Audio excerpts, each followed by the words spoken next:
Bueno, boa tarde a todas e a todos e a todes. Benvidas á segunda charla deste ciclo que estamos organizando chamado Entre afectos e resistencias, feminismos, diversidade e resistencias. Non sei se sabedes, a primeira charla foi un diálogo que tivo lugar en este mesmo sitio entre Lucas Platero e Cristina Palacios, que falaron, presentaron o libro Me insultan e yo les tiro un beso, que Lucas veu enfermo de gripe. Clara hoxe ven a punto de defender a súa tese doutoral, estamos así como asaltando as persoas a última hora e están respondendo maravillosamente, co cual estamos moi agradecidas. O próximo día 20, o sábado non, sino o seguinte, contaremos con Roy Galán e David Bruzos, neste caso será na Revolteira, e falarán de afectos contra o poder, conversas sobre masculinidades en tránsito. Vos convido tamén a que o teñades en axenda para o sábado 20 ás 6:30 da tarde. Antes de nada, agradecer, por suposto, ao espazo do Circo de Artesáns, tamén porque a última hora tamén se lles pediu que nos fixeran un oco e foi, fantástico poder conseguilo e ter este espazo céntrico e cómodo e accesible que está facendo a día de hoxe, ademais, tantas cosas na cidade. Ao Concello da Coruña, a revista Andaina, a librería Verbidiana, que, como vedes, trouxeron aquí un despliegue de libros das compañeiras que están hoxe na mesa. A Cafén é unha rede feminista que nace dos espazos municipalistas. Desde o ano 2022 elaboramos informes, divulgamos artigos e facemos actividades sempre intentando crear sinerxias nos territorios nos que estamos a nivel estatal e, cada ano un pouco en función das forzas que temos as compañeras, organizamos o que podemos, sempre creando alianzas alá onde podemos estar. Se queredes calquera cuestión, na web de acafén.com tedes un pouco a liña de traballo que facemos, un pouco esa liña de pensamento que creo que este ciclo representa bastante ben. O obxectivo do ciclo é precisamente ese, abrir espazos para pensar desde o feminismo, a diversidade, a disidencia, construir alianzas que nos axuden tanto a resistir os discursos de odio como a institucionalización das desigualdades, e facer comunidade, facernos preguntas e poñer o corpo no centro. Hoxe contamos con dúas voces fundamentais, creo que son dúas titanas a nivel estatal e, por suposto, a nivel galego tamén, no caso tamén de Carme Adán. Nos acompañarán nun diálogo en torno ao que chamamos cartografías do consentimento, corpo, experiencia e loitas, e o farán desde perspectivas que se cruzan, que se complementan ou se desafían. Clara Serra é filósofa, escritora, activista, feminista, coñecida por moitos ensaios dos quais tedes aí unha boa representación de pensamento crítico, consentimento, loitas feministas contemporáneas, entre outras están Leonas y Zorras, Manual Ultravioleta ou El sentido del consentir, que é o máis recente, e coordinou junto a Laura Macaya e Cristina Garayzábal, lle comentaba agora a Paula, Alianzas Rebeldes, que para min e para nós a día de hoxe basicamente se convertiu nunha especie de manual dese feminismo que queremos traballar e no que queremos estar. É como un manual de diferentes voces e diferentes temas que nos interesan e que creo que nos representa e que queremos que nos represente, que ademais, como espazo de pensamento, está facilitando a creación de... se fixeron unha xornada este mesmo ano en Sevilla, que foron un éxito, tamén con xente diversa e que nos representa tamén moito ao que queremos trasladar a este ciclo e a estas actividades. E tamén, xa por destacar, que tamén aproveito este espazo para falar, que ten moito que ver coa corrente que se traballa en Alianzas Rebeldes, e que a día de hoxe, por facer unha mención tamén especial, o espazo feminista a nivel estatal de referencia tamén para nós é a Escola Feminista que ama Asturias, organiza todos os veráns entre Xixón e Oviedo, depende do ano, que tamén, se estades pendentes, vos la recomendamos, como se di? Fervorosamente. Para min, a día de hoxe, o espazo feminista de referencia do Estado, sin dúbida, a nivel de acción, é xente nova, é unha pasada. Entón, nada, quería aproveitar para recomendarvos tamén para que vexades un pouco en que liña queremos seguir traballando. No seu traballo, Clara explora como...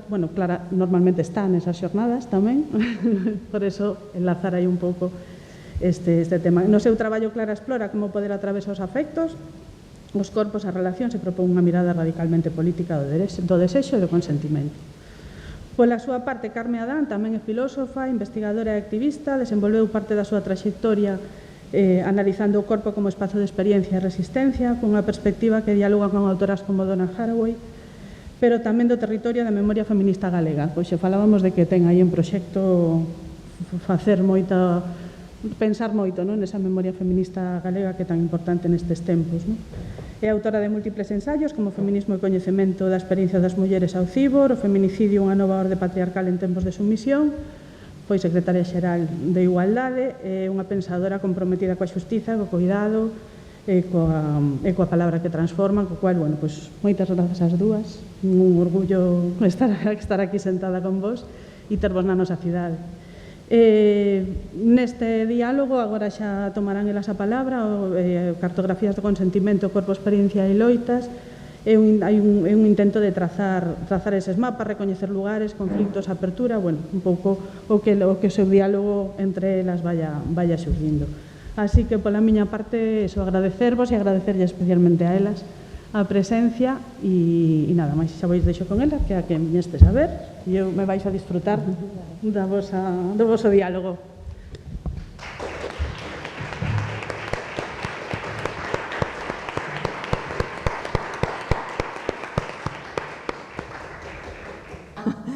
Pois pensamos que, mellor, por esas alianzas rebeldes, vamos a manter a lingua galega e o castelán, pero, efectivamente, en caso de que necesitemos puntualizacións conceptuais ou baixar ao detalle, pois poderíamos puntualmente facelo en castelán. O título é claro, non? Clarísimo, Cartografías do consentimento, corpo, experiencia e loitas. Aí é nada. Temos aquí unha hora de un pouco de coloquio e despois un coloquio sobre todo con todas e todos vos, porque pensar, creo que neso coincidimos, sempre un acto colectivo. Esa falacia do pensador, que serán os pensadores señoros, que o fan solos, non? Pero pensar sempre ese acto, non, de poder dialogar e de ter varios logos en conexión. Entón, cando pusemos o título, xa queríamos un pouco plantexar esa idea de, claro, de necesitar mapear ese concepto de consentimento que se trata de tantos niveis diferentes, non? E que, bueno, pois un dos máis debate posiblemente será o xurídico, que salirá hoxe, pero nos de formación vimos de a filosofía e, claro, o concepto de consentimento, un concepto de longa tradición e con moitos matices.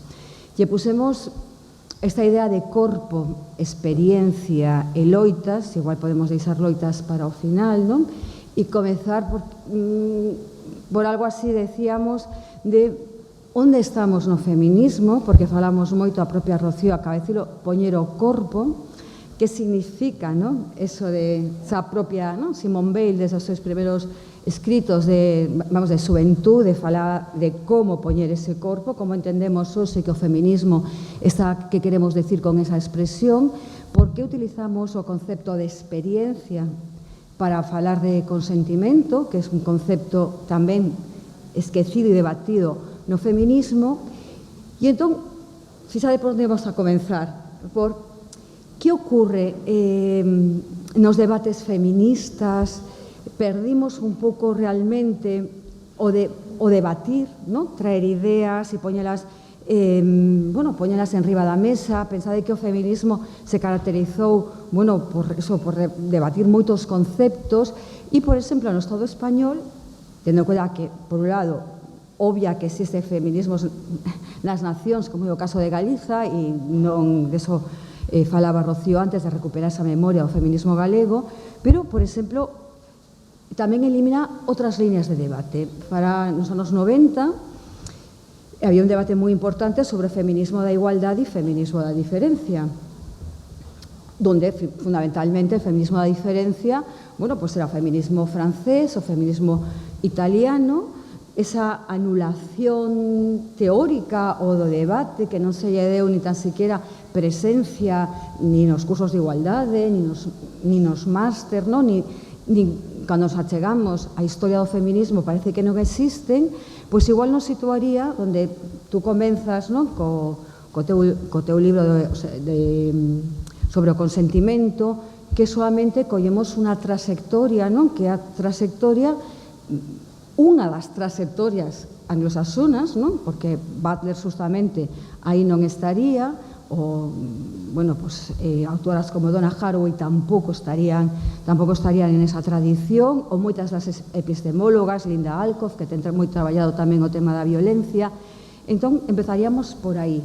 Que pasa no feminismo hoxe se estamos recollendo non ter sido capaces de entrar a debate coas diferentes tradicións, non? Que facían un debate sobre podemos modificar coas palabras do patriarcado, que é a postura de Kristeva, de Irigaray, que fíxate, as pronuncio agora e me parece que están como olvidadas, non? O de Luz Amuraro. Podemos realmente transformar con conceptos propiamente patriarcales, como é o consentimento, como é o pacto, e despois entramos a que significa eso, pois reglas sobre a sexualidade femenina, sobre o coidado. Tú como ves? Así bueno, fácil. Sí. Bueno, boas tardes, moitas grazas. Primeiro quería dar las gracias a Rocío y a CAFEM por hacer posible estos debates, estos encuentros, que tienen que ver, como ella decía, mucho con lo que hacemos en Alianzas Rebeldes, que es esta corriente feminista a la que Rocío y yo pertenecemos y que quiere apostar siempre por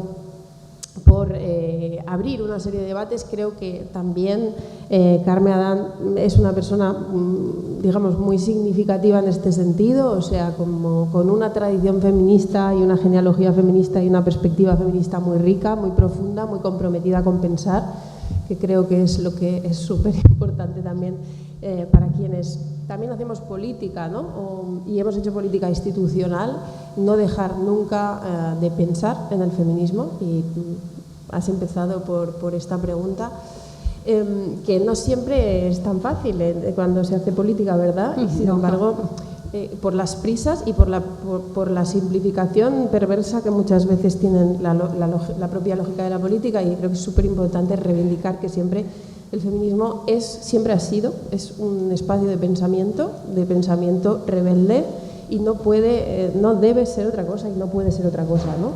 Y que siempre ha venido a plantear preguntas complicadas, complejas, y que tiene que seguir haciéndolo, ¿no? Entonces, efectivamente, en parte, en el nacimiento de este librito, sí que está un poco una actitud mía de cierta incomodidad y incluso de cierta perplejidad por un run que ha acompañado en los pasados años a esta llegada, digamos, masiva del debate del consentimiento de esta manera como tan pública, ¿no? A un debate como que ha impactado tanto en toda la sociedad, es decir, que ha salido de los espacios nítidamente feministas, ¿no? Más militantes o más académicos feministas, y que ha llegado a la sociedad, cosa que es buenísima, pero al mismo tiempo venía con este run de una especie de coletilla o de letra pequeña que acompañaba este debate, de esto es una cosa muy simple, muy fácil y está muy claro, ¿no? Y a mí esto es una cosa que me incomodaba profundamente, porque me parecía que con esa letra pequeña había algo así como la exigencia de renunciar a la complejidad y a la dificultad que el feminismo en general creo que plantea con los debates, pero con este desde luego lo ha hecho, ¿no? Porque cuando una se pone a buscar, ¿no?, cuál es la genealogía de este debate en el interior del feminismo, se encuentra con que para nada, yo creo que se puede decir que el feminismo ha tratado esto como un asunto clarísimo y nitidísimo y autoevidente. De hecho, ha generado muchísimas discusiones, enfrentamientos, escisiones, perspectivas completamente diferentes y muchas de las cuales no se han encontrado. Incluso ha generado desde un interés por parte de algunas feministas hacia este concepto hasta un rechazo total, hasta una alergia total, hasta una actitud de este concepto es un concepto enemigo, tiene que ser abandonado, el feminismo no tiene nada que hacer con ese concepto y hay que rechazarlo. Es decir, todo menos simplicidad, ¿no? Y bueno, el libro quería ser un poco de vamos a parar para volver a abrir la rendija por la que podamos recuperar como esa línea genealógica de pensamiento del feminismo, ¿no? Y siguiendo con esto, creo que tu pregunta, pues efectivamente es muy certera, porque creo que el asunto del consentimiento puede poner sobre la mesa que en el contexto español, y sobre todo por parte de algunos feminismos que han sido más hegemónicos en los últimos 30 años, ¿no? en el Estado español, se han dejado ciertas cosas de lado, se han ocultado ciertas perspectivas. Tú hablabas del feminismo de la diferencia, de los feminismos... Por poner, pero de los feminismos franceses, de los feminismos italianos, y de cómo esos feminismos han dialogado mucho más con el psicoanálisis que algunas tradiciones muy hegemónicas en el contexto español, muy ligadas al feminismo de la igualdad, al feminismo ilustrado, a esta reivindicación de la modernidad que hicieron una serie de autoras, Celia Morós, Rosa Cobo, Amelia Valcárcel, siempre, digamos, diciendo el feminismo tiene que estar comprometido con los valores y las ideas, el sujeto moderno. Bien, eso desde luego tiene un sujeto moderno que también funciona. Sí, tiene mucho valor ese feminismo, pero impuso una cierta silencio, una cierta renuncia de otras perspectivas feministas que yo creo que en el terreno del consentimiento son muy necesarias para pensarlo, ¿no? Y que nos llevan, yo creo, a la cuestión del deseo. Para ciertos feminismos, esos precisamente que quizás han estado dejados de lado por parte de esas perspectivas, pues el concepto de consentimiento sería inmediatamente una cosa que poner bajo sospecha o hacerle preguntas complicadas, porque en la tradición política moderna y desde luego aquí tenemos algunos juristas en el mundo del derecho, el consentimiento, bueno, pues hace referencia a un sujeto transparente, que sabe lo que quiere, que conoce, que tiene una voluntad muy clara, que se puede expresar, que puede hacer contratos. Pues todo parece muy simple, ¿verdad? Pero hay feminismos que esto, ¿verdad?, lo han puesto un poquito en problemas. Claro. A ver, vamos a coger como dos ramas. Es verdad que... No sé si ahora ya que se apague. Perfecto. Contexto do Estado español, o auxe dun determinado feminismo foi para ello a implantación das políticas de igualdade. Entón, eso, quero dicir que non é unha cosa menor. Entón, a aplicación das políticas de igualdade administrativamente conlevou desenvolver leis que necesitaban conceptos que foran bastante claros. Supoño que aquí isto despois nos dará para debate cos juristas. Por exemplo, ocurre co consentimento, podíamos ser a lei de violencia de xénero, dos debates, ¿no? Pues unha das autoras españolas que foi, que creo, condenada ao ostracismo, como es María Jesús Izquierdo, por decir simplemente, cuidado, non victimicemos as mulleres coas leis contra a violencia de xénero. E podemos entrar, si queremos un feminismo sin víctimas, si as mulleres somos víctimas, ou se as mulleres en un momento determinado estamos en unha posición de víctimas. Isto que é parte, bueno, de o problema que subsace en moitas destas leis, en moitos dos convenios. Que ocorre co tema do consentimento? Claro, ten unha contradición que ti varias veces no libro e que para min é clara, é dicir, na corriente máis contractualista, filosófica, dende que se construiu o liberalismo, pois o contrato é entre mentes, razóns, no? Sin emocións que poden chegar a ese contrato. Aí as mulleres quedan fora, ten moi ben estudiado, por exemplo, a filósofa María Soseagra, ou collendo un pouco a tradición de Carol Pateman. Entón, como criticamos todo o feminismo criticou ese, digamos, suxeito blanco de razón, capaz, kantiano, ¿no? Que non ten sentimentos, que é capaz de poñer o de ver as cousas dende casi un ollo divino, pero ao mesmo tempo, é dicir, as mulleres aí non están, porque son corpos, unha experiencia diferente, pero cando vamos a falar agora de violencia sexual, recollemos ese concepto, é dicir, lle facemos a experiencia femenina que diga claramente, si a mí me gusta isto, que un pouco é o que recolles no libro.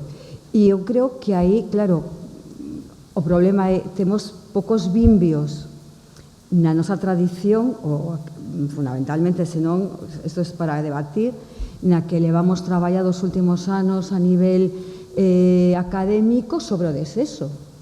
Moi poucos, porque as autoras que o estaban traballando, pois as deixamos moi de lado, casi non as leemos, porque podíamos telas, non? Pois as podíamos ter leído pois para poñelas. Por exemplo, estaba pensando en Silvia Tubert, que a coñecimos fallanos, acabo de ver aquí a unha amiga que acaba de chegar, e recordo a Silvia Tubert defendendo non a recuperación de Freud, ese debate, é unha autora que cando morre casi non ten ni recoñecemento, despois dunha longa, e con moitísimos libros publicados, e con un debate con Freud moi interesante. Entonces creo que sí, que o desexo desapareceu do debate teórico feminista, e ao desaparecer de aí, claro, é moi difícil despois leválo ao debate das políticas de igualdade, non? Aí, despois, se queres, e que facemos nas políticas de igualdade, pois reproducir un pouco ese concepto máis liberal administrativo, no? Típico de, bueno, pues, primeiro igualdade de oportunidades, escuta, e despois esta cosa que nadie sabe exactamente o que é transversalidade de xénero, que, bueno, que viene a ser, pues, non sei, apáñate como podas na concellería, que aquí te van 2 duros, pero que queda moi ben dentro dos plans de igualdade, de universidades, de concellos, todo. Entón, claro, eu creo que neste momento, pues, vemos, claro, que nos faltan bimbios teóricos porque abandonamos determinados debates. Bueno, fixadevos que tenemos a Teresa de Lauretis, que se va a traducir ahora, porque el único libro traducido ao castelán es Alicia Llano, que eu creo que foi traducido, bueno, pues non sei, 2004 ou así, vamos, de los primeros de la colección Cátedra de Feminismos, los primeiros, me acuerdo porque fui a un curso de psicoanálisis con él en Valencia, y esto no era ni los 2000, o sea, que debe estar a finales de los 90. Entón, claro, toda esa, bueno, Haraway é unha autora case nunca leída, moi pocas veces debatida, é dicir, que nosa tradición fala dende esa modernidade que o feminismo tamén pode criticar. É dicir, que aporta moitas veces o home blanco de razón? Hombre, pois sabemos, colonialismo, imperialismo, podemos sacar aquí bastantes temas. Entón, iso é unha parte importante, aunque curiosamente, estamos falando desde unha lei en concreto, non? Ou desde dúas, porque igual ti o tratas no consentimento, pero tamén se vería, por exemplo, en todos os debates da lei trans, non? Que eu creo que tamén había aí como unha cosa de volver ao suxeito moderno, creo que podríamos entrar. Entón, por seguir, ti como isto do desexo, estando ahora como estamos, non? Estos días aterradas coa violencia sexual, por certo, a ver, que podíamos imaginar en todas as organizacións políticas, pero que ahora estamos vendo.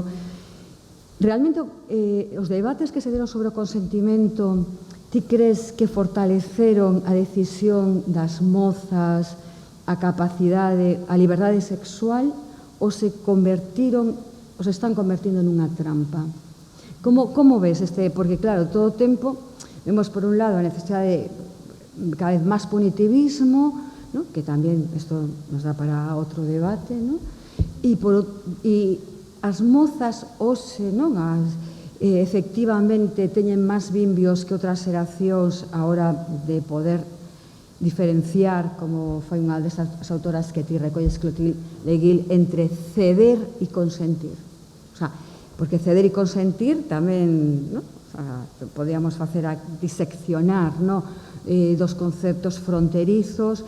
E toda esta legislación permite, porque eu estou super cansada de ir a debates políticos e escoitar, claro, tan pronto chega o PP, o primeiro que se carga a lei del SIS, o sea, estoy de la lei del SIS o sí, e de todas as mentiras que calaron, ¿no? sobre a lei, claro que a veces tens que defender todo, porque entramos todo en un... Entonces, realmente serviron estos debates, se entende o consentimento afirmativo como ferramentas para que as mozas podan exercer maior liberdade sexual? Bueno, yo creo que por una parte, obviamente, que haya un debate sobre esto a nivel de toda la sociedad, pues es muy bueno y trae muchas cosas buenas y además puede traer más cosas buenas porque hay una conversación social. Se ha hablado mucho de esto, la gente ha hablado en su casa, la gente ha hablado en los centros escolares, es decir, hay una atención y un interés también que muchas veces va vehiculado por palabras, o hay palabras, ¿no?, vehículo, que van abriendo esas cosas, ¿no? Y entonces yo creo que en este debate eso es desde luego una buenísima noticia. Ahora, una vez que ese debate se abre, yo creo que la idea es precisamente aprovechar eso, ¿no?, esa apertura, ese interés, para tener el debate más complejo posible y desde luego el más productivo posible. Y recogiendo un poco las cosas que planteabas, sí, yo creo que sin darnos mucha cuenta, y esa es la crítica que hago en el libro, hemos incorporado una perspectiva feminista propia del mundo anglosajón, viene del contexto norteamericano, de autoras de Estados Unidos, de autoras muy importantes en Estados Unidos en los años 80, como Catherine McKinnon, pero hay otras, en el libro hablo sobre ella, que son traídas al contexto español fundamentalmente por algunas feministas, por ejemplo Rosa Cobo la trae mucho, y que hablan de cuestiones como la pornografía, la prostitución, tienen unas posiciones muy marcadas en cuanto al carácter victimizante total de ciertos modos de relación sexual, que para otras perspectivas feministas que batallaron contra esas teóricas eran efectivamente peligrosamente victimizantes. Recupero en el libro las posiciones de Butler contra McKinnon diciendo, claro, es que hay un feminismo de la dominación, hay unas ciertas teóricas estadounidenses que la manera que están teniendo de concebir el sexo no es como decir, se puede en el terreno del sexo ser un sujeto dañado o víctima de un daño, sino que el sexo en sí mismo parece inevitablemente dañar a las mujeres y conducirles a la victimización sí o sí, porque, digamos, en un mundo patriarcal esta desigualdad de poder entre los hombres y las mujeres aboca a las mujeres a la violencia sexual sin ninguna posibilidad de que eso no pase, ¿no?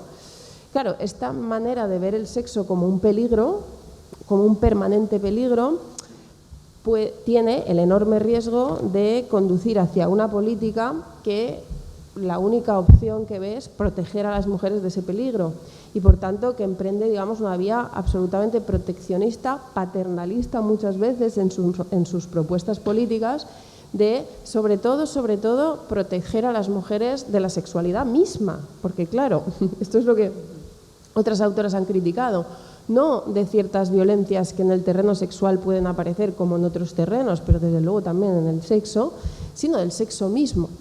Y yo creo que precisamente esas autoras, en este caso yo hablaba de Butler, pero hay muchas otras, efectivamente recuperan otros hilos, otras perspectivas feministas, muchas de ellas está diálogo con el psicoanálisis, para plantear la cuestión de en qué sentido el consentimiento puede ser una herramienta para esta manera de distinguir el sexo de la violencia, porque la crítica que algunas harán, y yo también, es que según algunas perspectivas el sexo y la violencia son consustancialmente lo mismo y por tanto ahí poco se puede hacer. Bueno, podemos defender el lesbianismo político, por ejemplo, como una manera, digamos, y ni siquiera quizás, de encontrar un sexo seguro, un sexo no violento, pero bueno, en esta línea, esta autora que tú citas, Clotilde Guil, que es esta francesa, que a mí me parece interesantísima, recupera esta pregunta o este intento de delimitar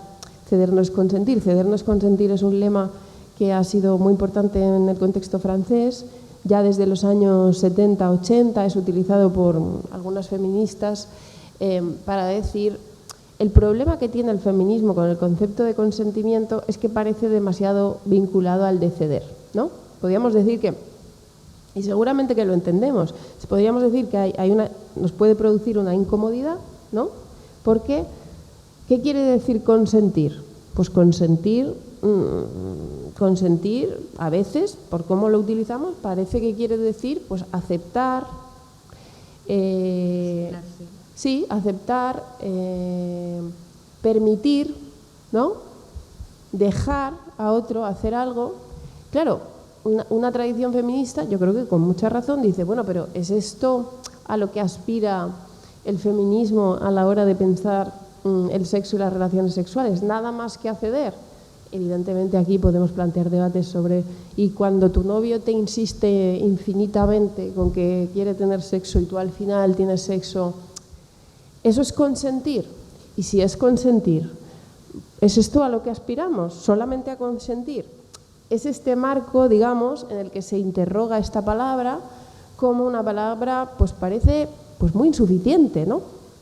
Yo creo que aquí, ante este problema de la, como tú has dicho, de la frontera finísima, ¿no?, entre ceder y consentir, yo creo que se pueden tomar seguramente más, pero dos líneas. Una de ellas es decir, pues quizás aparte de consentir, si consentir es ceder o se parece mucho a ceder, entonces las feministas y el feminismo tenemos que aspirar no solo a eso, sino a un sexo deseado, disfrutado, y por tanto ceder no nos basta como concepto, digamos, emancipador.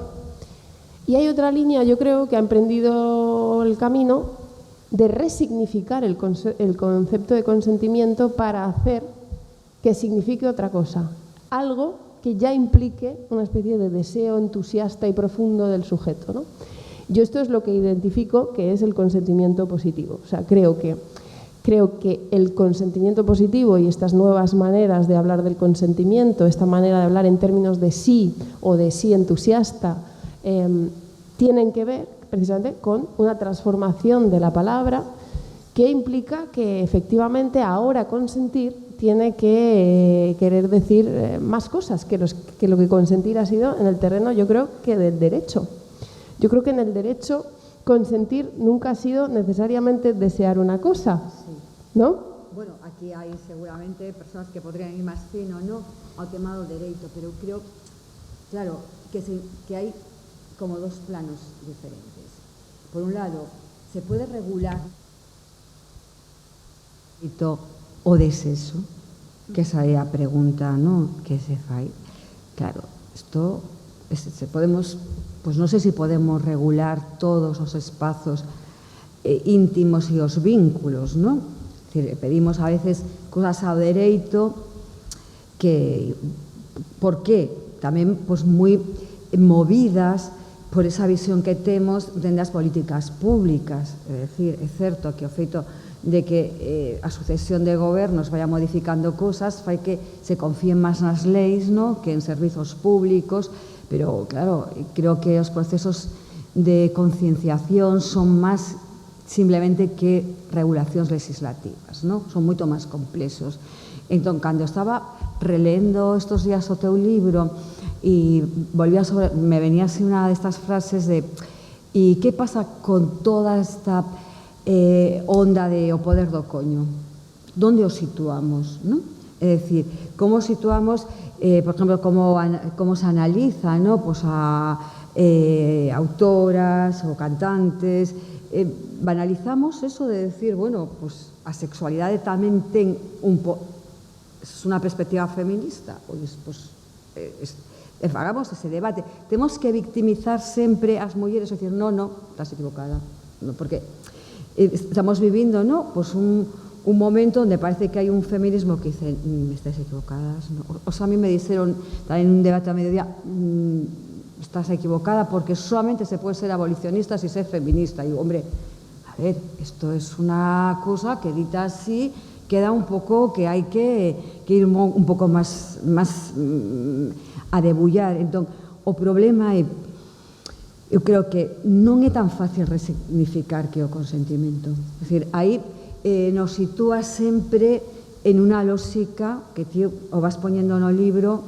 de certamente moi liberal. É dicir, podemos resignificar o concepto de ese consentimento fora dun marco que xurídicamente sempre nos leva a un pacto entre, por lo menos, iguais e libres, porque se non se pode consentir.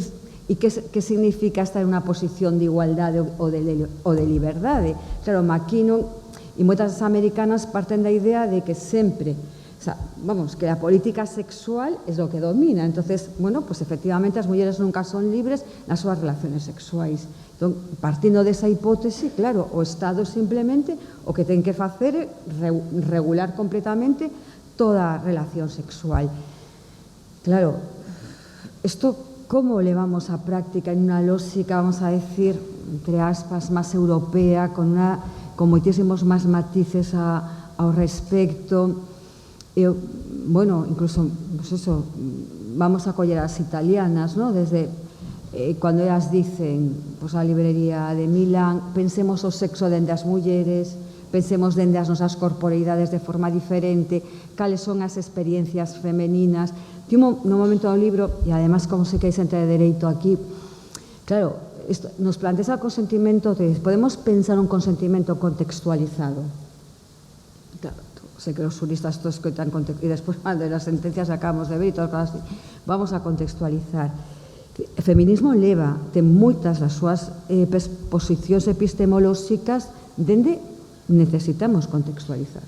Necesitamos que os suxeitos estén sempre posicionados para poder, bueno, pues Teresa Sarazmet, aí onde modifica eso, ¿no? Desde esa epistemoloxía situada para falar, por exemplo, de a relación fenomenolóxica dos suxeitos das persoas queer. Bueno, creo que aí vos en Alianzas Rebeldes tamén tratades moi ben o tema. Entón, podemos realmente resignificar o consentimento ou debemos pivotar máis e volver sobre que entendemos? Vamos a poñer un exemplo concreto. Cando entramos ao debate da pornografía, a regulación da pornografía, que hai debate en ciernes, aí está, non? Como entramos a ese debate? Reproducimos os argumentos de toda a pornografía patriarcal? É dicir, así? Toda está feita dende a lógica capitalista, neoliberal, patriarcal, porque eso significa que aí estamos quitando ás mulleres a capacidade de ter un desexo sexual ou de ter un imaginario sexual ou unha fantasía sexual, non? Ti o tes moi traballado dende a psicanálise. Ti crees que se pode resignificar o consentimento ou que podemos retomar, non, dende a psicanálise a complexidade da sexualidade, como no sé, desde que autor, ou incluso desde que autora, porque tamén nos olvidamos que temos moitas autoras psicoanalistas, e podemos recuperar esa complexidade, por lo menos, a mí xa non sei se para entrar nos debates legislativos, pero, por exemplo, nos debates nas aulas, nos debates na educación afectivo-sexual, decir, porque sempre agora aspiramos a que se desenvolva da lei de sí ou sí, a parte da educativa, ¿no? Que tiene unha parte importante, dende onde vamos a facer, simplemente dende a profilaxis, dende onde, ou dende a complexidade, como establecemos relacións humanas un pouco máis sinceras, falaba Rocío de afectos, de coidados, de corporidades. A psicanálise aí, ti crees que podemos entablar un debate hoxe tal denostada como está, por exemplo, pola psicoloxía, pola psiquiatría? Eu noto moito, é dicir, durante estes anos que din aulas de psicoloxía, casi metemos a xente que vimos de filosofía, pero digamos, o que é máis mainstreaming da psicoloxía, creo que está un pouco denostada. Ti crees que podemos volver aí, que nos va a dar ferramentas para entender outra forma de consentimento? A ver, yo, claro, es que tú has preguntado un montón de cosas muy importantes. Voy a centrarme en esta que has preguntado varias veces. ¿Podemos resignificar el consentimiento? También preguntabas, ¿podemos regular todo con el derecho? A ver, yo preguntaría, ¿queremos acaso regular toda la vida humana con el derecho? Espero que respondamos que no, espero. Pero lo cierto es que tenemos una diarrea legislativa, o sea, debe ser el momento de demás leyes para todo. Sí, pero espero que conservemos la idea que el derecho, y desde luego el derecho en general, pero desde luego determinadas herramientas del derecho en particular, como es el derecho penal, está pensada para hacer una intervención en la sociedad, muchas veces cuando no quedan otras maneras de intervenir en la sociedad, muchas veces como última opción. Espero que recordemos esto. Eso es muy importante, ¿no? Entonces, en línea con Espero que no queramos que toda relación humana esté regulada por el derecho, porque bueno, nos podemos poner a decir que cuando un amigo te traiciona, pues tiene que aparecer el derecho, que cuando una persona te miente tiene que aparecer los delitos. Espero que recordemos que hay muchos asuntos humanos a los que no les hemos dado vela en ese entierro al derecho y que mucho mejor así. Y espero que recordemos además que hay una cosa que se llama ética, que precisamente en la medida en la que el derecho no aparece, en la que la coacción no aparece, en la que no hacemos las cosas porque seremos después amenazados con la fuerza y el castigo, existe además un territorio ético entre las relaciones humanas, ¿no?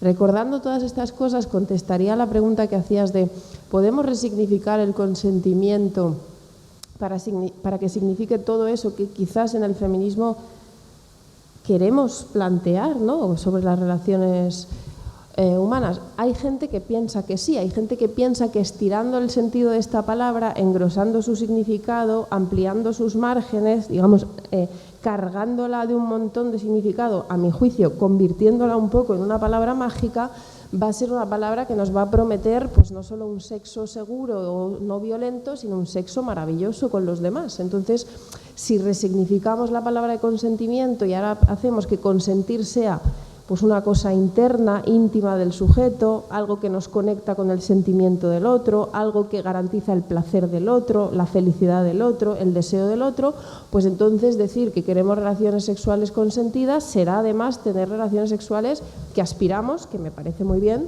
a que sean estupendas. Ahora bien, efectivamente me parece que con esta perspectiva lo que estamos haciendo es autorizar al derecho a ser la herramienta reguladora de las relaciones humanas y a ser aquello que nos promete pues las cosas más elevadas que yo creo que aspiramos a tener, relaciones verdaderas con los demás, íntimas, profundas, amorosas, deseadas. Creo que todo eso no se lo tenemos que encomendar al derecho, me parece súper importante. Entonces, con respecto a esto yo respondería que como las palabras evidentemente son resignificables, faltaría más, pero no son infinitamente resignificables, yo la verdad es que le regalaría el concepto de consentimiento a los juristas. Les diría, pues os regalamos esta palabra, ¿vale? Entonces ahora será una palabra para la ley y para el derecho. Entonces significará ciertas cosas, pero no podrá significar otras. Significará probablemente que una cosa tiene que ser querida para un sujeto, que efectivamente tiene que ser aceptada, que no puede ser impuesta, que no puede ser obligada. Y entonces, en ese terreno, creo que efectivamente el consentimiento tiene que tener un papel central, absolutamente central, para regular la distinción entre el sexo y la violencia. Ahora bien, no creo que el consentimiento pueda hacer magia y pueda pedir nada más que, o sea, algo más que precisamente que un sujeto no sea obligado a hacer algo que no quiere. Podemos decir, ya, pero es que aparte de que mi novio no me obligue a tener sexo, faltaría más, ¿no? Pues yo quiero que a mi novio le interese si yo realmente deseo esto. Yo creo que a mi novio, o yo quiero por mi novio, mi pareja, o esa persona con la que tengo sexo, que no es mi novio, mi pareja, preocuparme por su deseo. Me interesa lo que desea, incluso más allá de que lo diga, incluso más allá de que lo pueda decir claramente.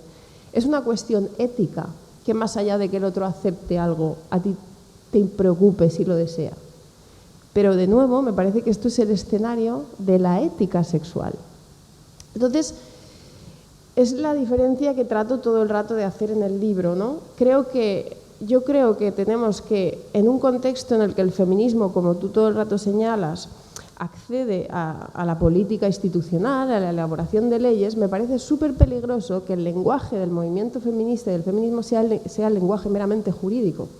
Porque si nosotros y nosotras empezamos a hablar con términos que luego pretendemos que se traspasen a las leyes y al derecho, vamos a quedar también capturadas por ese tipo de lenguaje. Es decir, me parece muy bien que digamos no es abuso, es violación, por ejemplo, después del caso de la manada. Pero yo me pregunto, ¿esto significa lo mismo en la sociedad que trasladado a una ley?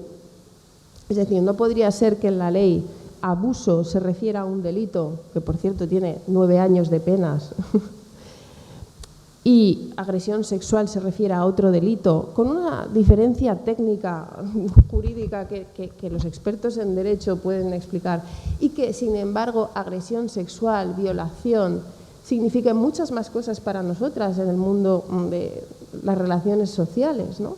¿Queremos efectivamente que el derecho hable el mismo lenguaje que la sociedad? ¿Queremos pedirle al derecho que hable el mismo lenguaje? Y por tanto nosotras las feministas queremos hablar también el mismo lenguaje que el derecho.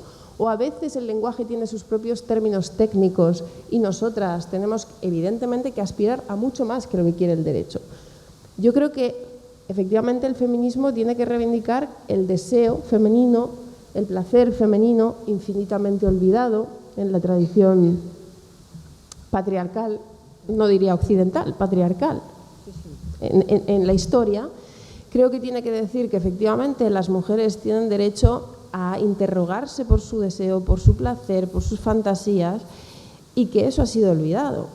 Pero me parece peligrosísimo que ese sea el asunto que pretendemos resolver con una redefinición de los delitos y una inflamación de un concepto que se traspasa a la ley. Porque creo que nos estamos equivocando de herramienta de transformación social. Entonces, por eso yo trato de decir, no creo que el consentimiento y el deseo deban de ser la misma cosa. Sobre todo si cuando debatimos de feminismo, ese debate luego se transforma en una propuesta de ley feminista que se aprueba en un parlamento y que tienen que aplicar los jueces. A lo mejor consentir es una cosa mucho más limitada que esas otras cosas que las feministas pretendemos cuando queremos un sexo pleno, deseado, incluso profundamente igualitario. Y por tanto el consentimiento no nos salva de todas las mierdas, lo voy a decir así, que nos encontramos en el terreno sexual. No nos salva de actitudes súper poco éticas, súper poco cuidadosas, súper egoístas. En todo caso nos salva del delito, de la agresión y de la violencia. Nos salva, quiero decir, lo delimita. Pero es que pasan muchas más cosas en el terreno sexual que requieren un análisis ético y político. El tipo egoísta al que le importa 3 pepinos, si tú más allá de haberle dicho que sí, tú realmente quieres eso, existe en nuestra sociedad, existe, y además tiene una razón política porque tiene que ver también con el patriarcado. Ahora bien, la pregunta es, ¿lo vamos a resolver con la ley o lo vamos a resolver con una transformación cultural y una reflexión ética que las leyes no resuelven? Porque a lo mejor si nos creemos que las leyes y los tribunales lo resuelven, dejamos de plantear esa conversación ética, que yo creo que es un poco lo que esta autora plantea muy bien desde el punto de vista de la clínica. Ella no pretende que lo que ella aborda en la clínica lo resuelva un tribunal. La pregunta es, ¿cuál es el espacio de la ética en nuestra sociedad? ¿Y por qué parece que el derecho se lo come todo? O sea, ¿no estamos achicando el espacio de la ética? Pedimos ao dereito que resolva todo, autoridade do profesorado, autoridade de todo, entonces unha lei. Efectivamente, eu creo que vamos a unha lei anterior. O sea, que ocurre coas leis de violencia de xénero que abriron un camiño, ¿no? O sea, pensemos, cales eran os debates dos anos finales dos 90 aos 2000. Pensar que cando tiveramos... O sea, eu recordo, cando se aprobou a lei de violencia de xénero, uno de los indicadores era o número de mulleres asesinadas. Que había moitas feministas que dixemos, eu creo que dentro da miña organización política se dio ese debate, e dicíamos, non, eso non pode ser un indicador porque non van a baixar. Entonces, e de feito, bueno, pues sabe desas estadísticas, podemos recollelas desde 2003 ata hoxe, porque os indicadores teñen que ser outros, porque, digamos, podemos delimitar ese delito, podemos tener penas para ese delito e despois temos que restaurar, ¿no?, as mulleres que sufren ese delito, pero a lei non pode ser o único que sirva para concienciar e para cambiar a sociedade, porque o estamos vendo nas aulas hoxe coa mocidade.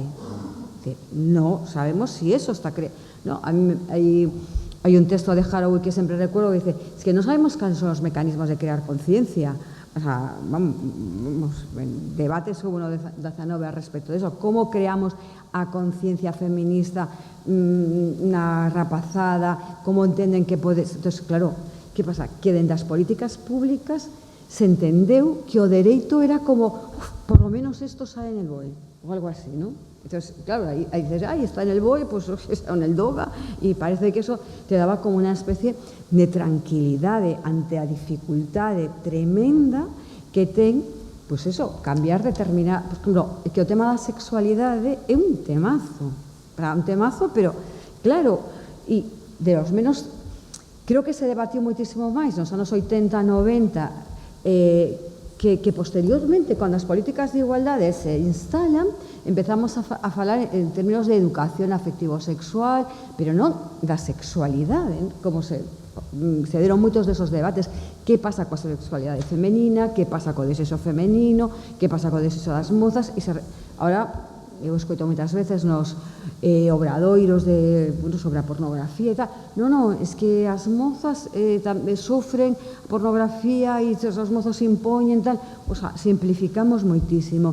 Entón, eu creo que o problema está aquí, que non seguimos sin ter un decir femenino. Vamos a volver casi a... Estoy súper nostálgica últimamente, fíjate. La Cristeva, vamos ahí. Tenemos ese decir femenino despois destas décadas, ou nos pusemos de costas e cando a xente nova nos di algo, digo, ai, ni a escoitamos, porque eu tamén teño esa sensación que incluso hai como unha especie de fenda xeracional que non a entendo e que además me sabe como mal. Dicimos, no, se nos están dicindo algo es porque están tamén buscando o que di Holly Lewis, ¿no? En el libro de Política para Todes, es que igual nos estamos inventando as palabras, igual no era resignificar, igual era decir, pues no, esta palabra non nos vale, igual era intentar buscar outra linguaxe non tan cargada con mochilas tan patriarcales, e o consentimento, e a palabra consentir ten moitas mochilas, porque ten unha, por o lado de todo o contractualismo, ¿no? que nos deixa as mulleres moi fora, e además moi fora en dous aspectos, como di Pateman, en el dos cuidados e en el de la sexualidade. Justamente dous aspectos que hoxe temos a debate, coa straight wife e toda a imaxen tradicional das mulleres, e el outro, coa sexualidade que pivota entre el poder do coño e volvamos a ser noivos sin sexo, ¿no? Entón, igual hai palabras que non era resignificar, que era inventar, crear novos espazos, e aí igual pues nos equivocamos pensando que as políticas de igualdade na administración tiñan que facer o papel que teñen que facer os feminismos da rúa, os feminismos nos sindicatos, os feminismos nas academias e os feminismos que debaten. Entonces, eso perdimos eso y se lo confiamos. A ver, non estou criticando que va para nada, e al revés, o traballo das compañeras nas administracións, que é terrible, o sea, e non é unha crítica para nada as mulleres no Parlamento ni nada, no, é que deixamos espazos, como espacio, por exemplo, do debate de ideas, pues, que fuera ocupado por os debates parlamentarios. E aí, igual nos equivocamos, igual necesitamos manter esos espazos, digamos, manter os espazos tamén de activismo, porque falamos de corpo e experiencia, pero non de loitas. Como damos as loitas hoxe? Solamente nos parlamentos. Hombre, a mí me gustan moito os parlamentos, o sea, que creo que están ben, pero non deben ser, o sea, igual onde estamos dando as loitas? Nas universidades, nos centros de ensino, a ver, eu recordo os centros de ensino fai uns anos, igual teníamos máis debates que hoxe, que cuidado que se enfadan os pais, que non sei que non sei cuánto. Bueno, última pregunta para temos que abrirnos ao público. Por onde comenzamos non sei, non podemos decir grupo terrorista, que queda fatal, pero salimos á rúa, como buscamos esas alianzas rebeldes en un mundo que está viviendo una ola conservadora moi forte e donde falar en termos de consentimiento, claro, donde a complexidade dos debates non se entende, porque todo ten que ser o así ou así. Es decir, desde o momento que perdimos a complexidade do pensamento, pues claro, tamén o feminismo se ve obligado. Daos conta que tú vas a un instituto, dices a palabra patriarcado e se muere un pingüino. O sea, nada, es horrible. O sea, tienes que ir pensando a ver si vas a decir esto, a ver si cómo, porque si no enseguida hay una catástrofe. Entonces, ¿cómo Como nos sortellamos? Como buscamos superar as fendas xeracionais, as correntes dentro do feminismo? Como cavamos o monte? Es muy difícil la pregunta, pero la contesto lo mejor que puedo y luego abrimos el debate. A ver, yo por reconocer las dificultades, porque todo esto, por ser honestas, por reconocernos la dificultad, porque antes preguntaba, ¿cuál es el espacio de la ética en nuestra sociedad? Yo creo que es una pregunta difícil de contestar. Y creo que esto tiene todo que ver con lo que tú decías de, por lo menos esto lo tenemos en el BOE, ¿no? Como que las feministas también, que tenemos ante nosotras un problema cultural y estructural. También cuando hemos llegado a las instituciones también decimos, bueno, pero esto por lo menos, mira, esto por lo menos que no sabemos dónde va a salir en el BOE. Cosa que se entiende totalmente, Con lo difícil que es que salga en el BOE, ¿eh? Sí, con lo difícil que es que salga en el BOE y luego dices, pues a lo mejor ha salido solo ahí, ¿no? Vale, esto por reconocer, por ser honestas con las dificultades, yo creo que enlaza con un problema de nuestra sociedad como muy profundo, porque es como usar la ley para la transformación de la sociedad, primero que en algunos aspectos, desde luego, por supuesto, que ese es quiero decir, yo también estoy totalmente a favor de hacer leyes y utilizar la herramienta del derecho y de la legislación, que por eso también he estado en un parlamento, pues tiene sentido. Ahora bien, claro, tú lo has dicho muy bien, hay un feminismo que tendría que hacer otra cosa y tú decías en las calles o en las aulas, esa es la pregunta, ¿no? ¿Dónde y cómo? Que quizás no debe ser hecho en parlamentos o en las leyes, ¿no? Y creo que esto tiene que ser pensado en el contexto de un análisis de lo que es la sociedad neoliberal. Pongo un ejemplo muy básico, ¿no? Yo, por ejemplo, tengo una amiga que nos contaba hace poco que en su comunidad de vecinos, en su urbanización, pues cuando iba a la piscina había como unos chavales, bastante jóvenes, por cierto, que molestaban a las chicas que iban a la piscina y les empezaban a decir cosas, se ponían pesadísimos y ella decía, bueno, pues es que la próxima vez que baje a la piscina y me estén molestando y me hagan sentir incómoda y al final me quiero ir de la piscina, pues igual cojo y, no lo sé, llamo a la policía, ¿no? Claro, es que este es el problema. O sea, el problema es, ¿qué espacios hay en nuestra sociedad para que cuando hay unos chavales que molestan a las chicas en la piscina, o lo que sea que queramos pensar, ¿no? O cuando vas a la playa y hay un mirón que cada vez se te acerca más y que te empieza a hacer sentir tan incómoda que te vas de la playa, ¿cuál es la herramienta que tiene nuestra sociedad para gestionar eso? ¿Levantar el teléfono y llamar a los Mossos d'Esquadra en Barcelona? ¿Coger el teléfono y llamar a la policía y denunciar a tus vecinos que ya por quinta vez están diciendo barbaridades a las chicas? Es que eso es una pregunta muy jorobada, porque lo que deberíamos intentar hacer es que en nuestra sociedad existieran lugares donde transformamos nuestra sociedad de forma colectiva sin que el Estado y la policía sean la herramienta fundamental. Ahora, lo que pasa es que igual lo tenemos un poco difícil, porque a lo mejor hace tiempo tú cogías y a las vecinas de la comunidad o a las señoras del pueblo o a los señores del pueblo cogían y le echaban una bronca de 3 pares de narices a los chavales que estaban haciendo eso. Es decir, que este problema también tiene que ver con una desarticulación neoliberal de nuestra sociedad, donde están los individuos aislados y luego el Estado y la policía. ¿Dónde está el espacio en el que echamos broncas en común? ¿Dónde está el espacio? No, porque es que es muy importante echar broncas. O sea, la bronca de la madre, o mejor, la bronca de las vecinas al chaval, es muy importante. La cuestión es, hay una derrota de la sociedad cuando tú lo que haces es, te ha molestado un tipo en la playa o te ha enseñado el pito, ¿vale? Y tú coges y llamas a los Mossos d'Esquadra. Y yo creo que hay un problema con un feminismo que nos conduce a pensar que esa es la solución. Yo aquí pienso, espera, yo no quiero reconocer esa derrota.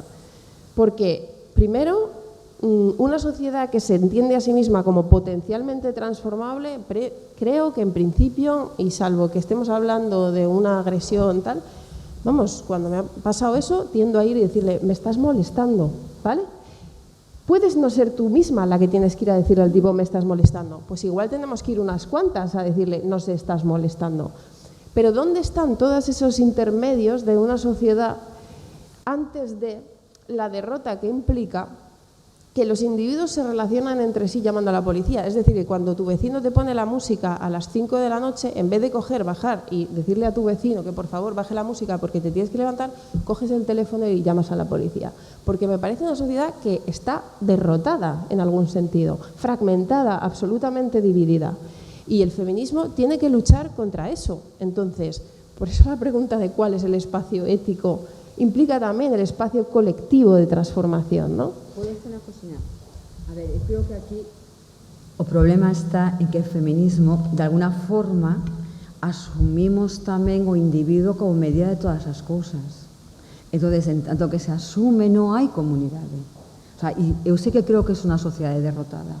Así que creo que non temos comunidade, non temos polis, non temos lugares de encontro e entonces, ese é o problema, non hai ética sen comunidade, sen recoñecemento do outro. Unha das preguntas que aí Rocío nos facía para que debatiramos aquí é, podemos tener unha ética, digamos, feminista da sexualidade sen recoñecemento da outra, do outro? É imposible.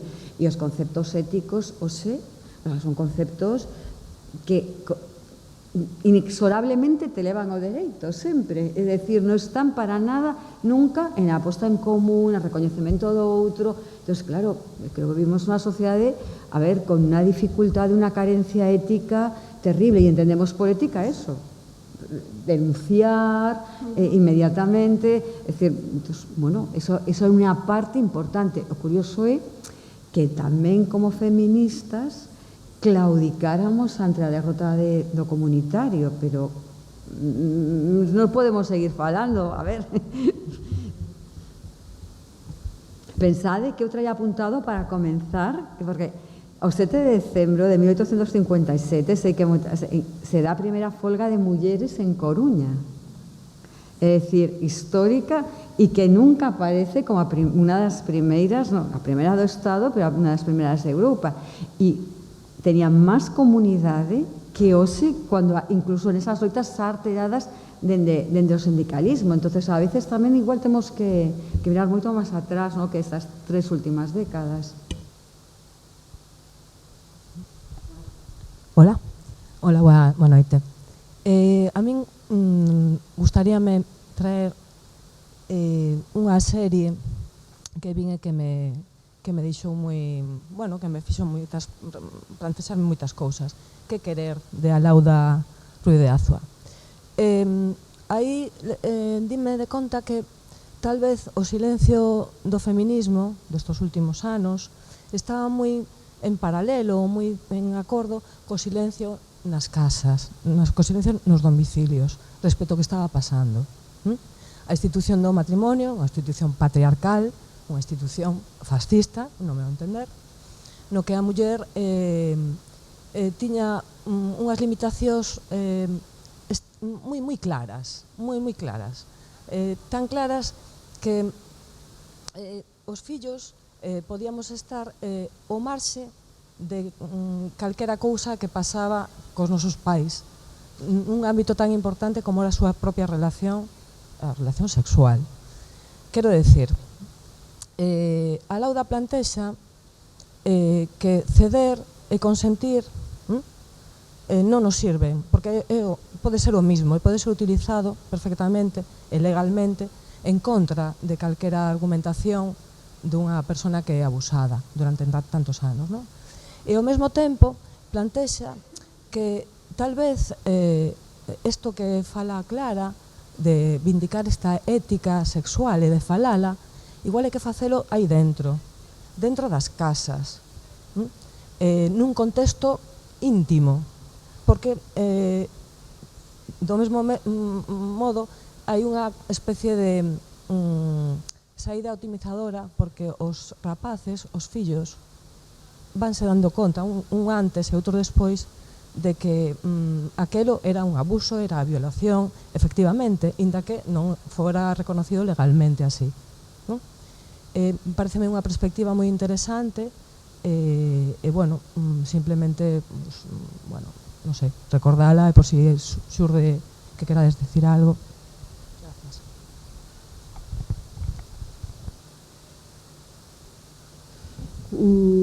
Yo estoy muy de acuerdo con que esa serie es muy buena, o sea, creo que es una serie finísima que me parece que aporta muchísimo al debate sobre el consentimiento. Yo la vi, me encantó y por varias cosas. O sea, tú has dicho ahora una muy importante que me parece que es el cierre más bonito de la serie, que es esta cosa de los hijos se dan cuenta de que esa es una relación de abuso, incluso aunque el juicio no vaya para adelante, ¿no? Y de nuevo me parece muy importante que una serie te cuente, o sea, o escenifique o plantee, digamos, un final que no es derrotista, a pesar de que haya esa bifurcación. El juicio, es decir, es como si dijera el derecho no tiene la última palabra, ¿no? El tribunal no tiene la última palabra y los chicos saben que su padre es un abusador y también, por ese lado, un agresor sexual, con independencia de lo que haya dicho el tribunal. Ese mensaje me parece súper importante, como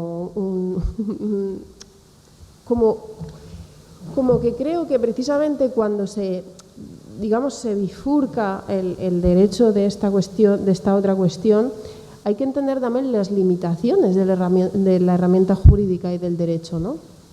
Y no confiárselo todo, también porque esos límites no determinan los límites de lo que podemos aspirar a cambiar o hacer entender, ¿no?, en la sociedad.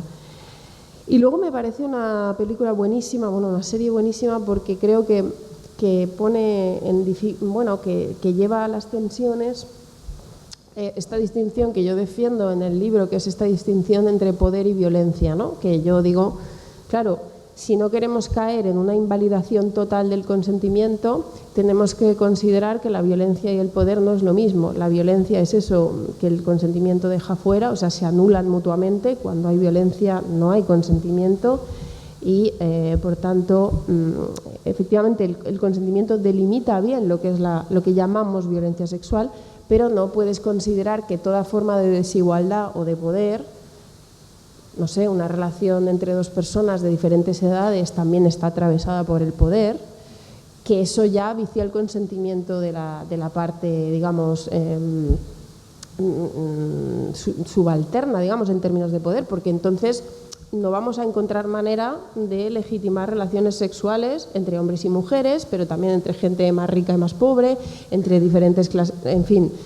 Eso nos aboca a una invalidación total del consentimiento que yo creo que han emprendido algunos feminismos en Estados Unidos, muy peligrosa. Ahora bien, esta distinción teórica entre poder y violencia, que creo que tiene que ser defendida, te puede llevar a territorios muy grises donde, y yo creo que eso es lo que explica muy bien en Querer, muchas veces hay una relación de poder que está en el límite de lo que ya implica una invalidación del consentimiento, ¿no? Y yo creo que es lo que la serie trata de una forma súper fina. O sea, una persistente sumisión ante una relación de poder acaba, y creo que en este caso se ve muy bien, poniendo en suspenso la libertad, la posibilidad de una mujer de tener una relación libre con la otra parte, ¿no? Y creo que está muy finamente tratado y es muy inteligente decir, os voy a poner un caso que, siendo un caso muy límite, digamos, entre el poder y la violencia, es decir, hay tanta relación de poder que trascendemos el límite y entramos en el escenario de la violencia, y que al mismo tiempo existe en nuestra sociedad y en muchas casas todos los días, ¿no? Y esto nos plantea un reto. Y bueno, me parece muy buena, os la recomiendo también a todas y a todos porque creo que es finísima. Sí, estoy totalmente de acuerdo, ¿no?, co que comentas. Se ve, además,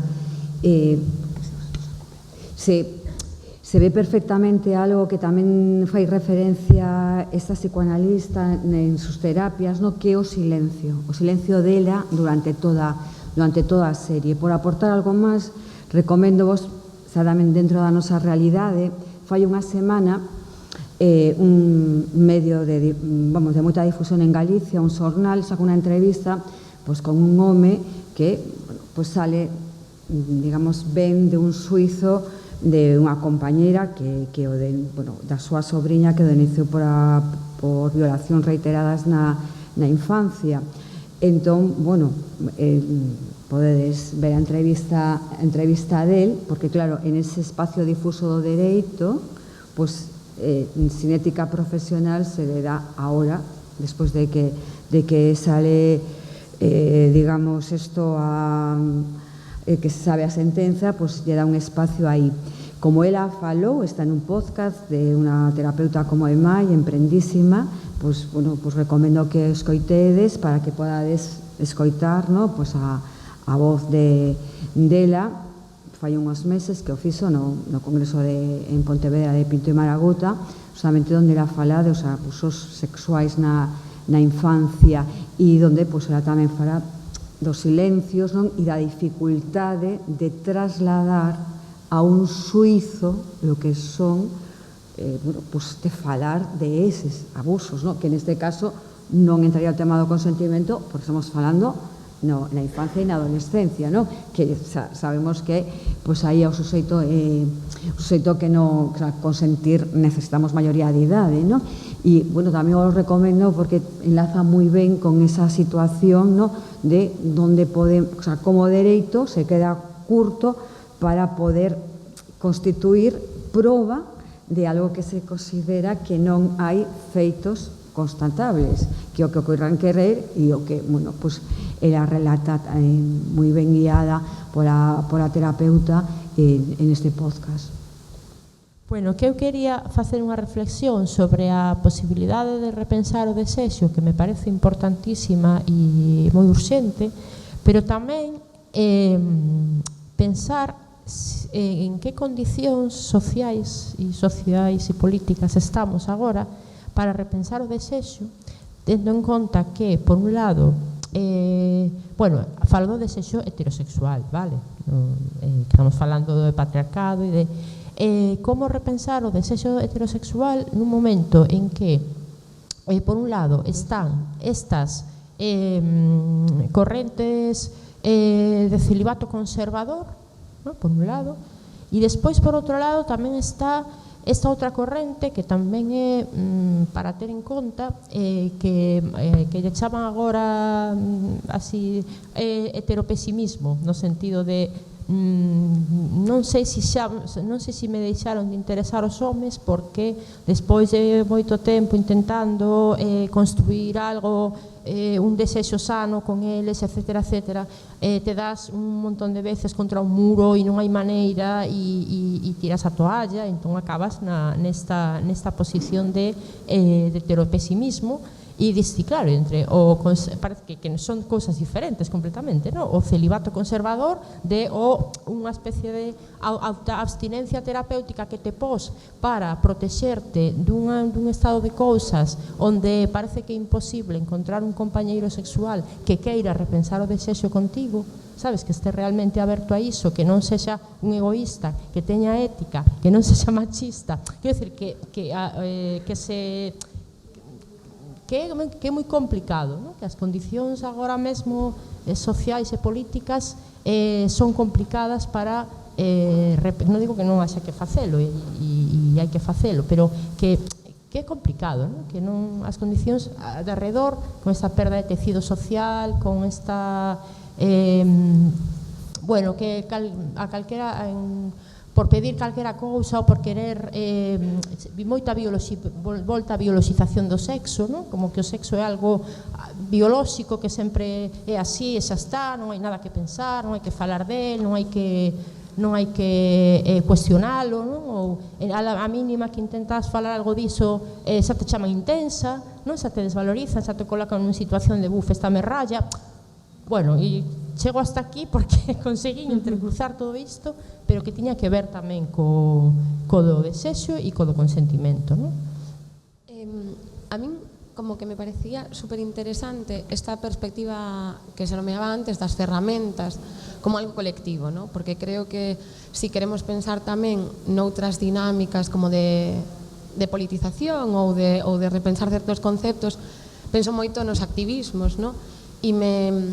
E como que unha teima e unha pregunta constante que me ven últimamente, como facer para transitar tamén esa incomodidade, non? O sea, a veces teño a sensación que baixo esta lógica de vale, non me quero situar aí, entón denuncio, non me quero situar aí, entón señalo, e como se transita esta incomodidade colectiva de decir, joder, isto non está guai, sabes? Ou como nos poñemos aí, non?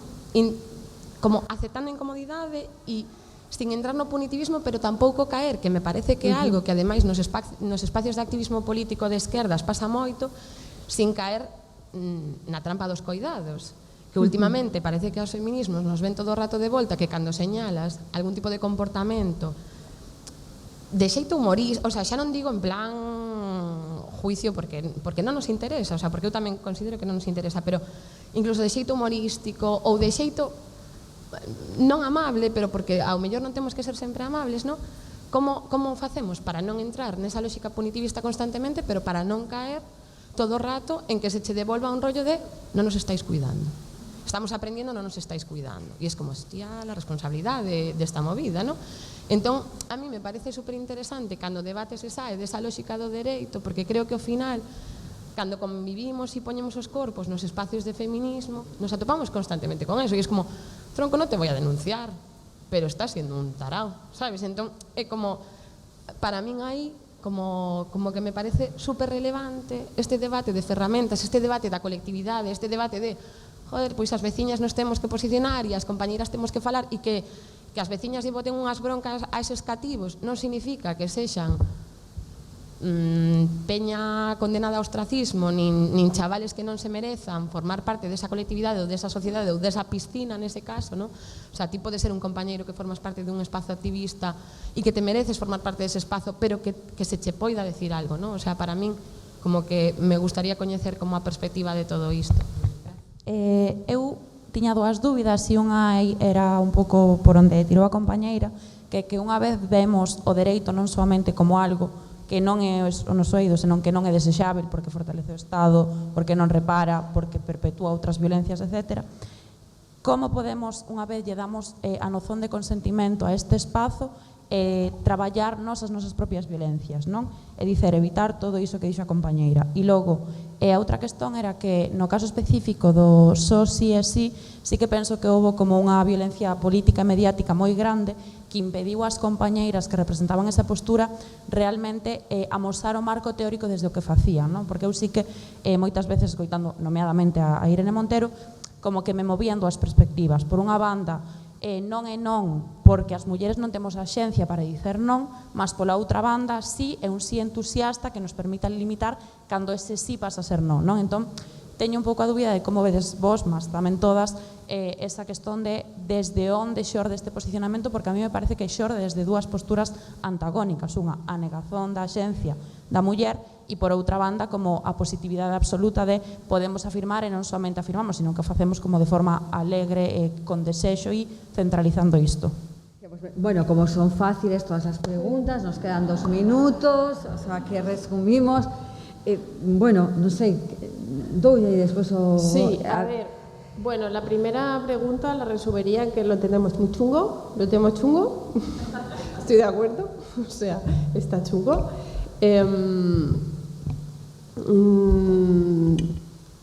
O sea, yo creo que hay un problema en las relaciones sexuales y en las relaciones afectivas entre hombres y mujeres. Creo que el feminismo lleva muchísimo tiempo analizando esta situación, ¿no? Y hay un problema de raíces culturales muy profundas que generan también a veces una incomprensión muy profunda entre sujetos, y que esto precisamente revela como un poco la falsedad de los atajos o de las vías fáciles que nos podrían confundir acerca del tipo de dimensión del problema que tenemos enfrente. Yo no sería pesimista, me parece que no se puede ser pesimista, pero sí que dimensionaría el problema a la escala de un problema estructural, y por eso creo que el derecho penal promete soluciones rápidas que son falsas, ¿no? Ahora, claro, tú hacías esta pregunta sobre cómo hacemos. Yo no tengo la respuesta sobre esto. Creo que es una inquietud que a muchas feministas nos recorre, y creo que es súper bueno que el debate sobre el punitivismo se haya abierto en el contexto también de los movimientos, en el interior de los movimientos cómo nosotras lo queremos hacer en nuestros propios espacios.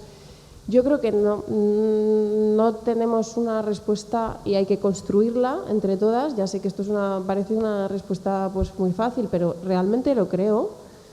Creo que sí que está habiendo reflexión colectiva sobre esto. Colectiva quiere decir que estamos compartiendo experiencias que hemos tenido, fracasos o éxitos en este intento de buscar otra manera que no sea siempre la de todo pasa por llamar a la policía o ir a poner una denuncia, sino intentando construir, poner en práctica nuestras propias ideas, que creemos que la sociedad se puede transformar, que no la damos por perdida, que creemos que los sujetos pueden cambiar, si no, no habría ningún proyecto emancipador que poner sobre la mesa si no partiéramos de esta idea. Y por tanto, dar por perdidos a los sujetos, por cierto, en dos sentidos, a ese que hace daño y a esa que es dañada, porque el punitivismo, como bien escriben y argumentan algunas compañeras, el problema de la lógica punitiva no solamente es que da por perdido a ese que ha hecho daño, que entonces debe ser desterrado o encerrado para toda la vida o anulado, sino que da por perdida a la que o al que sufre un daño, que se entiende que ha sido dañado irreparablemente y que por tanto ya no tiene agencia ni capacidad de movimiento, y que eso es terrorífico, yo creo que para las mujeres y para cualquier sujeto de un daño, ¿no? Yo lo que sí que pienso es que estas posiciones no las vamos a poder construir si estamos ancladas, como decía antes, en una lógica neoliberal de fragmentación individualista, como si fuéramos átomos. Creo que así no hay manera de construir otro mundo. Y por eso sí que creo que pasa por una reconstrucción de la comunidad. O sea, creo que vivimos en un mundo en donde hay una permanente destrucción de la vida comunitaria, de la vida en común, de los espacios colectivos. Y creo que este tipo de debate que nos estamos planteando en el terreno de las relaciones sexuales demuestran que o los feminismos reconstruyen vínculos, lazos y comunidades, o no podemos trabajar esto de otra manera. Porque efectivamente, si somos individuos solitarios y solipsistas, todo pasa por la intermediación de un tercero, que es el que resuelve conflictos. Ahora bien, si ponemos en marcha, digamos, espacios colectivos, efectivamente creo que podemos abordar esto que tú decías. Vale, compañero, no te voy a ir a poner una denuncia, pero esto tiene que tener alguna gestión. O sea, no puede ser o la denuncia a la policía o la nada, porque esta es la situación que tenemos ahora, ¿no? Y creo que hay casos que lo demuestran. O sea, tema polémico donde los haya, pero veamos el tema de algunos políticos denunciados y este doble juego terrible que es el de se denuncia todo en la policía y por cierto, que es solidario con esa lógica, cuando no hay delito y no sale el caso adelante, no ha pasado nada. Que es como, no, es que claro que ha pasado. Y ese es el problema, ¿no? De confiar en el derecho y en la vía penal para que, digamos, sirva de validador de lo que está bien y de lo que está mal, que cuando un caso, por ejemplo, pensemos, el de Íñigo Errejón, no llegue a puerto, bueno, pues el tipo igual está, vamos, el mundo le ha dado la razón. Y entonces el feminismo de repente ha perdido algo, porque claramente hay un gran problema aquí. Solo que igual el modo de plantearlo sigue estando sin abordar, ¿no? A mí me cabreó mucho algunos discursos feministas que se han hecho con este tema, pero me cabrea también si esta no solución jurídica o penal de este caso sirve para que haya un silencio sobre esto, porque creo que es un caso evidente de abuso de poder, de abuso de autoridad, de una cuestión sistemática que además no solamente tiene que ver con un sujeto, sino con sus entornos. Y esto además en el mundo de la política, o sea, todos los días hemos visto esto. Porque eso es una trampa. Claro, pero es... No sé en qué momento las mozas tienen que decir que tienen que cuidarlos. O sea, ¿cómo que ellos tienen que aprender? Yo me pongo enferma cada vez que escucho eso en las organizaciones pero, a ver, o vienen aprendidos de casa, pero si Errejón era un chico listísimo, a ver, no los aguantamos dándonos lecciones a todo el mundo de feminista en todos sitios, entonces, no es un problema. O sea, realmente, ahí sí que hay una especie de pacto, o sea, cuando estás en política lo percibes, o sea, si los ves, ¿no? O sea, o se acaba de dimitir el presidente de la Diputación de Lugo, a ver, eu fun deputada con el, sendo el deputado de outra organización política, e a ver, o sea, que as mulleres que están en política saben perfectamente, supoñamente que las que están en el IBEX, digo eso porque tamén as mulleres que están en los sindicatos saben, as mulleres, o sea, o acoso laboral está aí, pero en política é esa cosa fina, ¿no? Vamos a ver, sí, Salazar, o sea, todo o que le vamos leído, es decir, a señora que era consellera en la Dana e le dice un xefe de gabinete tranquila, histérica, que solamente están morrendo 3 ou 4, ¿no? O sea, casi leamos. Entonces, o que hai, claro, hai algo que excede ao dereito que realmente que a configuración de a masculinidade ten unha lógica de poder que despois cursa, ¿no?, con aspectos sexuais que van entre esa brincadeira e chamar nenas a las chicas que están en el gabinete, que lo hemos escoitado en moitísimos espacios. Entón, eu cada vez que alguén dice, es que hai que cuidar, no, o sea, es unha hostia, vamos, o sea, que hai que cuidar a los compañeros de las organizacións. Si están, o sea, le diríamos eso mesmo si no tuvieran claros organizacións de esquerdas o que é a loita de clases. Digamos, ay, no, estamos aprendiendo lo que es el proletariado, que va, si te lo están explicando todo el tiempo.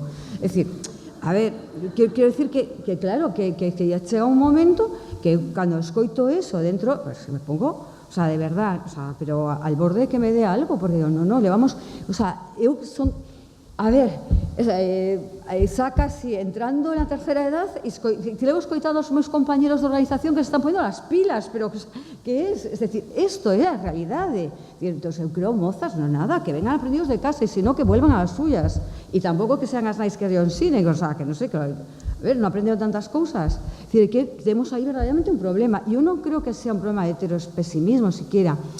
E que hai unha diferencia, é dicir, en eles sí que cursa como unha especie de poder, pero despois, como non debatimos sobre sexualidade, creo que é un problema que non temos, o sea, é un problema tamén de las relaciones homosexuais, é un problema de que os vínculos están rotos, entonces confiamos todo a, bueno, pues a un individuo deseante, pero que tiene el deseo de una forma totalmente solipsista. Entonces eso te impide eso, tener conversaciones, tener vínculos, y en todo caso los tienes ficticios diciendo esta cosa. No, es que tenemos que, a mí cuando alguien dice en una reunión tenemos que cuidarnos, digo, mal, aquí va a pasar algo seguro, porque sí, pero no, o sea, porque es como decir, pero ¿cómo? Tenemos primero que respetar, es que la ética se forma en el diálogo, o sea, y ese cuidado es una, eu sempre lleves una trampa, a ver, eu creo que a xente que vemos de filosofía tenemos moito medo cada vez que se utiliza, porque dices,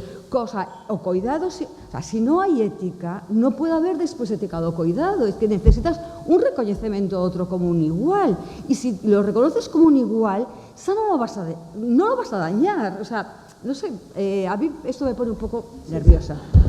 Moitas grazas ás dúas, moitas grazas a vos.